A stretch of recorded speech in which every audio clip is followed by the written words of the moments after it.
We गिरी बोलते हैं कि last time you are saying only 1 point order said you are. ठीक, मतलब उन्होंने बोला कि सर आपने बोला था लास्ट टाइम कि एक ऑर्डर है जिसके लिए क्या हो रहा है, प्रॉब्लम यहाँ पर क्रिएट हो रहा है।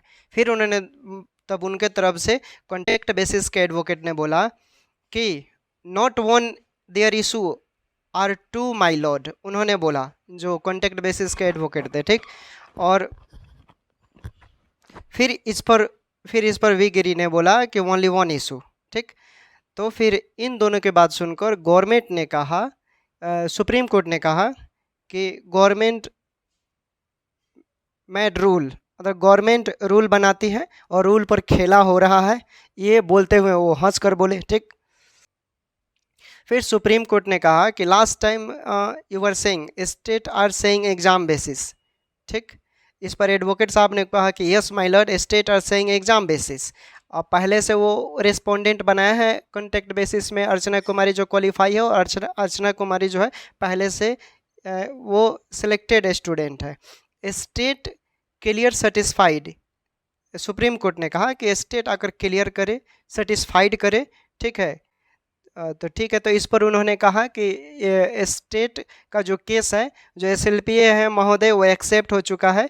ठीक है, अब उसका डिफेक्ट वगैरह फ्री होगा, जो भी चीज़ें होगा, गवर्नमेंट का जो केस कंप्लीट हो जाएगा, उसके बाद वो लिस्ट होगा, लिस्ट नहीं हुआ है उनके मुताबिक। फिर यहाँ पर बात आती है, जो कॉन्टेक्ट बेसिस के एडवोकेट है उन्होंने कहा I will notice my Lord inter petition, मतलब पहले से उनके तरफ से फाइल कर दिया गया है। तो वहाँ पर उन्होंने फिर वी गिरी ने बोला कि my lord only 1 point order said you are, मतलब एक नियम को लेकर लड़ाई हो रहा है। तो फिर इस पर कॉन्टेक्ट बेसिस के एडवोकेट ने बोला कि कॉन्टेक्ट बेसिस वालों ने फिर एक बात रखा कि sir only one needed rules not connected poverty. Poverty मतलब जो गरीबी, एक गरीबी की बात है, जो बहुत ऐसे कैंडिडेट है जो गरीबी रेखा के नीचे आते हैं, उन्होंने बोला, इस चीज़ को वहाँ खंडित किया। फिर कॉन्टेक्ट बेसिस के एडवोकेट ने बोला कि there are one rule not my lord here to notification, मतलब गवर्नमेंट ने जो रूल बनाया है वो रूल सिर्फ एक रूल को फॉलो नहीं करता है, गवर्नमेंट ने ही 2 रूल बनाया है और 2 नोटिस निकाला है।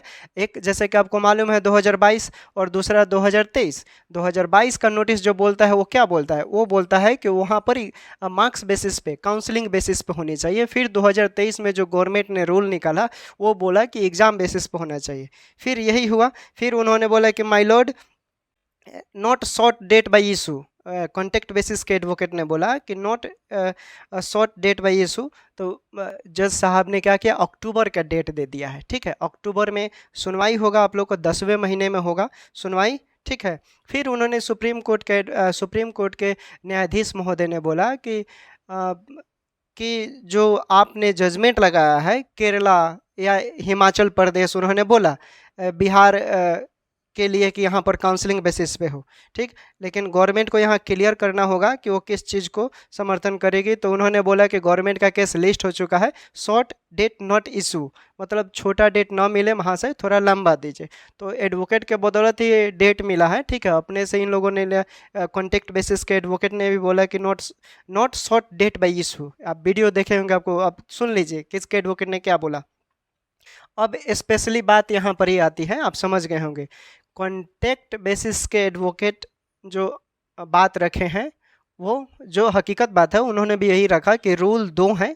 एक 2022 का रूल है, 2022 का रूल काउंसलिंग बेसिस की बात करती है, और 2023 का जो रूल है वो एग्ज़ाम बेसिस की बात करती है। ठीक, तो फिर इस पर वी गिरी ने कहा कि महाशय ओनली वन रूल यानी 2018 का रूल उन्होंने बोला, लेकिन 2023 भी तो एक रूल है। ठीक, तो बात क्लियर हुआ जब जज साहब ने देखा इस चीज़ को, तो बोला कि गवर्नमेंट इसको क्लियर करेगी और गवर्नमेंट का जो केस है लिस्ट हो चुका है। ठीक, डिफेक्ट वगैरह फ्री होगा। फिर गवर्नमेंट को एक टेंटेटिव डेट मिलेगा, फिर उसके साथ कनेक्ट कर फिर अक्टूबर में सभी केसों का सुनवाई होगा।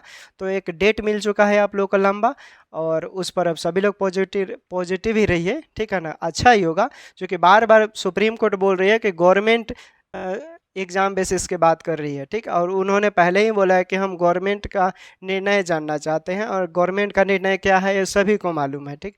तो इसके तहत आसानी से आपको बेनिफिट मिल जाएगा। अब क्या करना है भाई, रही बात फंडिंग वगैरह की, तो फंडिंग बहुत लॉन्ग प्रोसेस में चला गया है, ठीक।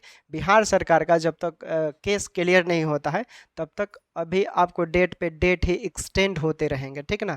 बिहार सरकार का देखिए जो अक्टूबर में डेट है, क्या पता है कि वो फाइनल ही हो, वहाँ भी एक और लंबा डेट मिलेगा। ये बहाली अब समझ लीजिए, जब अक्टूबर में चला गया, अगस्त सितंबर तो क्लियर, सितंबर में तो कोई हियरिंग नहीं होगा, ठीक ना। अक्टूबर की बात बोला गया, तो अब ये आप भूल जाइए दोस्तों कि जो सुनवाई होगा ये समझ लीजिए अब 2025 में ही ये क्लियर होगा, ठीक ना।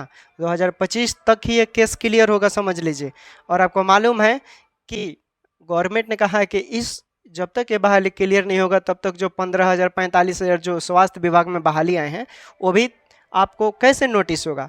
तो सबसे पहले इम्पोर्टेंट ये है कि जब तक ये क्लियर नहीं होगा तो हो सकता है कि आपके बहाली भी आने की संभावनाएं कम है। ये केस क्लियर होता अक्टूबर में लंबा चला गया, ठीक। अक्टूबर में कॉन्टैक्ट बेसिस के एडवोकेट उन्होंने बोला कि शॉर्ट डेट नॉट इशू यहाँ रिगार्डिंग करता है, इसलिए लॉन्ग चाहिए ताकि और कुछ उनके पास हो सकता है जो दायरा कुछ और इफेक्टिव हो उनके पास, जिसके बदल तो अपना प्रस्तुति करेंगे, ठीक।